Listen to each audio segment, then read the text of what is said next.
મમરાભાઈ કેમ નિહણી લઈને આટા મારો? પતંગો લૂંટું. આપણે જવું છે ને પતંગ લૂંટવા. થોડોક વિડીયો જોઈ લો એટલે થોડીક ટ્રેનિંગ થઈ જાય આપણે ત્યાં પપ્પાને આવે છે. યો પતંગ તો લીમડા ઉપર પડી. પતંગ આમ જોવો ને લીમડા ઉપર તો વાતું નથી કરવી. લીમડા ઉપરથી પતંગ ઉતારી લ્યો હાલો. એ હારું.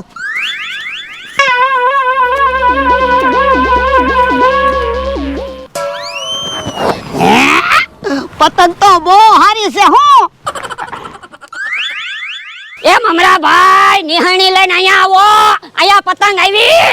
હે એ મમરાભાઈ નિહાણી લઈને ક્યાં જાવ? હું અહીંયા લીમડા ઉપર છું. એવું પડે. ઓ બાપા ઓ બાપા. મિત્રો પતંગ લૂંટવા ન જવાય, બજારેથી વેચાયથી લઈ લેવાય. આ તો છે ને નાનો એક પ્રેન્ક કરતો હતો એટલે છે ને આપણે કઈ ટ્રેનિંગ લેવાની જરૂર નથી. પાછા વિડીયો ગમે તો લાઈક શેર અને સબસ્ક્રાઇબ કરતા જઈજો.